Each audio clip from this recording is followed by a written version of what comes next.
What's up, guys? It's Peter Voogd here, founder of the prestigious Game Changers Academy and author of the best-selling book, 6 Months to Six Figures. Welcome to another episode of YEL 2.0, where we help you create a life and a business on your terms. Now, I also am recording this in video on YouTube, so if you're watching this on YouTube, much respect. I appreciate you. We're having a lot of amazing content coming out. I'm excited, guys, about this episode because I'm confidently assuming that you're someone that really wants to take their productivity, their efficiency, and their time management skills to a whole new level. So whether you're starting a business, you're new to entrepreneurship, or you're a seasoned veteran, I feel like these breakthroughs I'm going to share and this episode is going to really change the game for you no matter how much success you have. And in this new economy, it's required to be super productive and efficient with your time, because if not, you're leaving thousands on the table and you're wasting tons of hours that you could be spending on things that you love and maximizing another experience. Here's why this is important to you right now, just if you guys are kind of thinking about if productivity for you is relevant. It's getting tougher to focus now than any other time in history.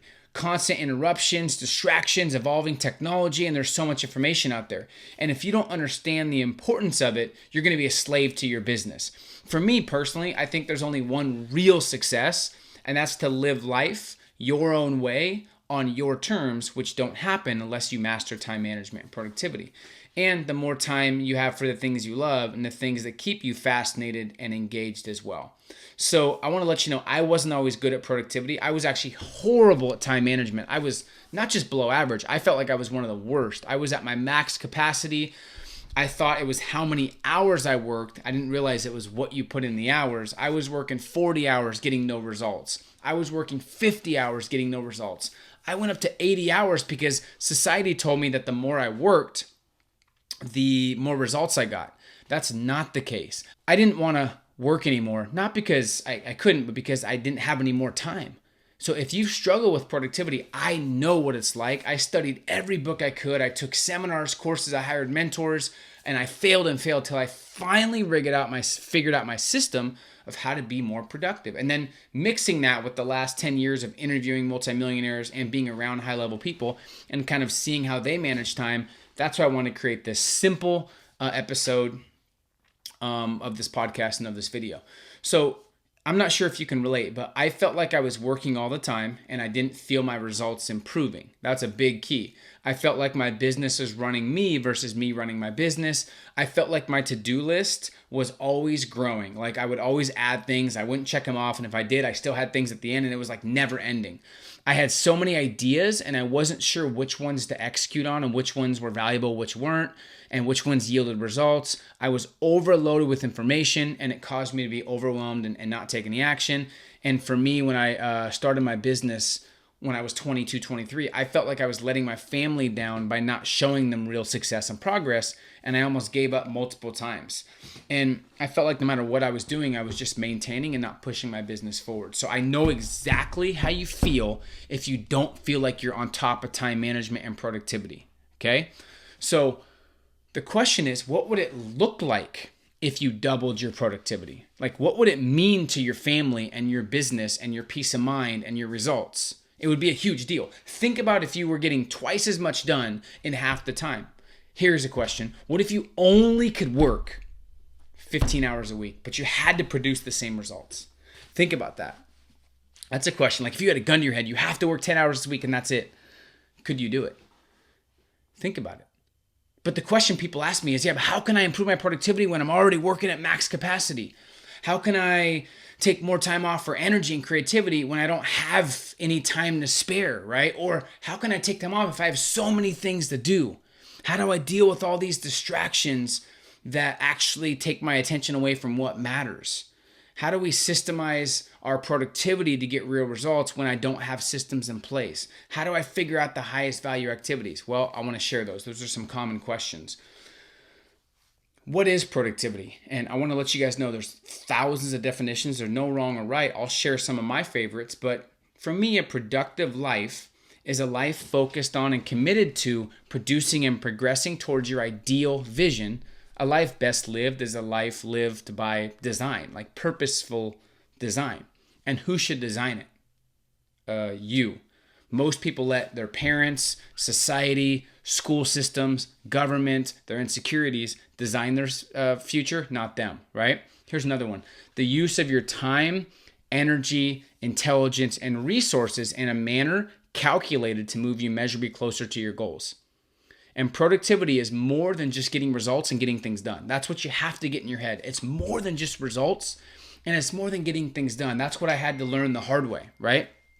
It's about creating freedom to be with your family, to do what you want, and having 100% control and leverage over your future. See, productivity isn't about doing more faster. It's about doing the right things deliberately and with good intention. So I'm going to simplify. I'm just going to talk about the 5 hidden gems, like the 5 productivity hacks, I call them, or the 5 unstoppable tactics to being massively productive. First thing is ruthlessly eliminate all distractions. Like, you have to figure out what's killed your momentum in the past. Like, what have you done that's killed your momentum or got you distracted in the past? Think about logically, when you have momentum, when you're crushing it, what distracts you?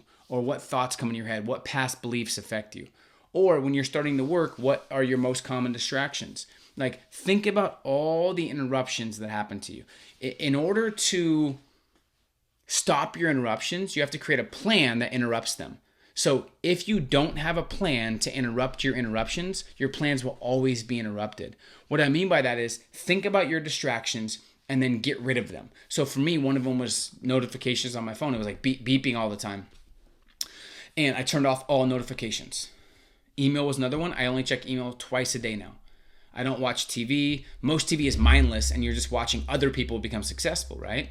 I also started completing like the small tasks right away. So anything that's like 1 or 2 minute project or something simple, don't procrastinate that because it's going to sit in your head. Get rid of that right away. I remove all clutter. Some of the stuff's on my office right here. But I try to remove all clutter in my car, in my office, in my bedroom, in my house, because it makes me think clear. A cluttered office and a cluttered car is a cluttered mind, right? Here's the action step. Create a prevention plan for your top distractions. What are the top 5 things that distract you or cause you to not reach your goals that you're setting for yourself? Now, some of you guys are super successful already. If you're already making 6 figures and you've been going for 7, what has held you back from 7 figures? Because realize you're not going to get to 7 figures more of what got you to 6 figures. It's a different way of thinking. It's a different mentality. It's a different mindset. It's a different set of belief systems and a different way to look at time and delegation, right? Huge key. So eliminate all your distractions. That's a big, big, big key. Second thing, productivity-wise for me, someone that's intense and high-strung, is I try and celebrate weekly progress. Like, I focus on things I've completed. I always write down my top 6 wins, and I'm trying not to live in the gap of where I want to be and think I should be versus where I am now. So many people don't focus on how far they've came. They don't focus on what they're grateful for. They don't focus on what they've completed. They focus on what they want, and they focus on what they haven't done. And they think, I'm 32, I'm 27, I should be here. I'm 39 and I haven't done anything. I got it. And they have this guilt and frustration. Then they start comparing themselves to others. Comparison is the ultimate misery. And if you're comparing yourself to others, you're not going to be productive. Okay, so don't live in the gap and start analyzing, adapting, and adjusting where you are and why you are where you are and make the course corrections for your future. Okay, huge, huge key. So eliminate distractions. Understand that it's progress, not perfection. It's the journey, not the destination. All right, let me give you the unstoppable combination. This is what I created back in 2013, and it's helped me ever since. But it's helped me focus on legacy activities and doing things that scale, and also things right now to make sure I'm making money in the moment. Because you can't work on something that doesn't make money now. If you have no money, how are you going to live, right? So this is the unstoppable combination. It's 80% of your time should be spent on profit-producing and high-value activities. So figure out your lowest hanging fruit, your top 2 profit-producing activities, non-negotiables, things that you know that are proven to make you money. Okay, and then 20% should be on legacy and high lifetime value. You always have to be working on something that's legacy based. This is just everybody. This is anyone that wants to live a fulfilled life that they're proud of, that is contribution focus is what I'm saying. And something that you look back and you say, wow, this is an amazing life I created for myself and my family. You have to be working on legacy focused things that outlast you, right? This only works though if you're creating consistent income. So what are your top 3 legacy focused items? Think about that. Now, here's the cool thing. As your results and your influence grows by doing these things, it shifts, right?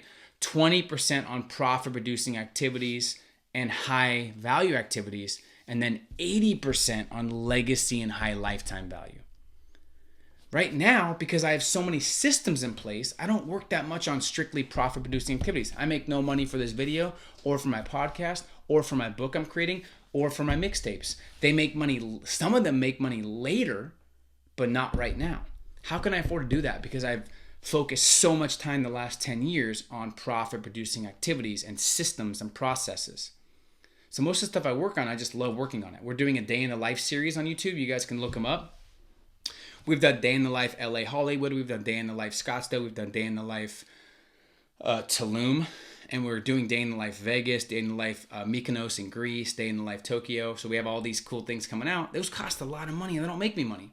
It doesn't matter because I make money other ways and I'm productive in doing these things that I know don't make money because it's a legacy play and I want to add value. I get a lot of fulfillment when you guys say, hey, Peter, you changed my life, or that video helped me get over depression or helped me cut off this toxic relationship. Next hack, the 60-20-60 principle. Okay, for the next 7 days, I want you to track your first 140 minutes. Actually, your first 200 minutes. First hour is your morning routine. The whole purpose of a morning routine is just to get yourself in a better state of mind and to know exactly what you're doing that day. Hardest task first, period, right? But after that, for the first 60 minutes, I'm always, depending on what stage you're at in your business or what you're looking to create, for the first 60 minutes, I focus on my non-negotiable, my toughest task that I don't feel like doing, and I ruthlessly eliminate all distractions. I get rid of all distractions, I put my phone away, and I commit to what it is I'm doing, and then here's the key. I sell myself on what that is, and I go all in for 60 minutes, no distractions. Because when you're in the zone, you're 3 times more efficient when you're in the zone. And here's what happens with a lot of people. It takes 20 to 23 minutes to get back in the zone. Most people, before they're back in the zone, they get interrupted by a message, by someone walking in, by a phone call, by a notification, by checking their email, by checking Facebook. And then before they get back in the zone, they're distracted again. And they're never working at their optimal potential and optimal focus. I just did a 2.5 hour call with our inner circle members like an hour and a half ago. And this isn't what I felt like doing, but I already committed to it. I already sold myself that this is very important information, not for me, but to get this out there, right? So I've time blocked. For the first couple hours I had a call, then I did, it's called a, how do I say it? It's called a, something in between. When you're focused and you're excited about what you're doing and you're focused. Oh, transition trigger. That's what I call them. Sorry. Couldn't think of it. Transition trigger. So 20 minutes after your first 60, do something different. Go shoot hoops. Go walk around the block. Go do push-ups. Watch a video. And then come back. Get yourself refocused. Back in the zone. And for the next 60 minutes, do something effective again. And if you do a morning routine, 60 minutes of grind, 20-minute transition trigger, 60 more minutes, you're going to have the momentum you need to continue to have a super productive day. And you'll get more done in the first couple hours than most people do all week. Here's what I'll end you with. Write these 3 things down. Start, stop, continue. That's it. What are you going to start doing right now to be more efficient and effective and productive? Not for you, for your family, for the people you care about, for your future, for your employees, for your team. What are you going to start doing different? Next is, what are you going to stop doing that's killing your productivity and momentum? What are you going to stop doing that's not serving you, that you've been doing? It might be hard. It doesn't matter. The things that you stop that are tougher to stop usually have bigger rewards, right? And then the third thing is, give yourself some credit. What have you been doing that is helping you be productive? What are you going to continue doing that you're proud that you do? Because you have to fast forward and play the long-term game. What's the frustrations that could occur if you stay the same now productivity wise and fast forward 5 or 10 years? How much different will you be? What kind of place will you be in if you're not consistent now and you're not consistent in 10 years still? Because whatever you are now, you're 10 times more of that in the future. If you're lazy now, it gets worse. If you're not productive now, you're 10 times worse. If you eat unhealthy now, it's 10 times worse. That's why you see people and they're like, when I'm 30, when I'm 40, I'll be different. And you know for a fact when you see them, they're the exact same person.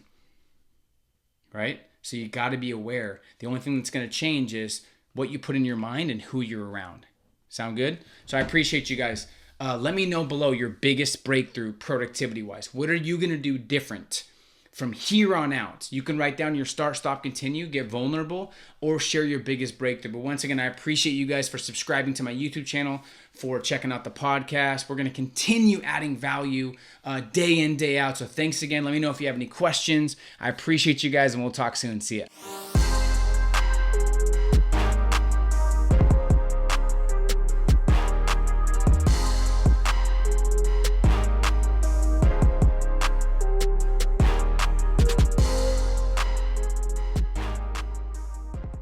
Thank you so much for checking out that video. If you enjoyed that, you're gonna love these 2 videos right here. And also, make sure you subscribe because we have some amazing stuff coming up these next couple weeks. Thanks for your support.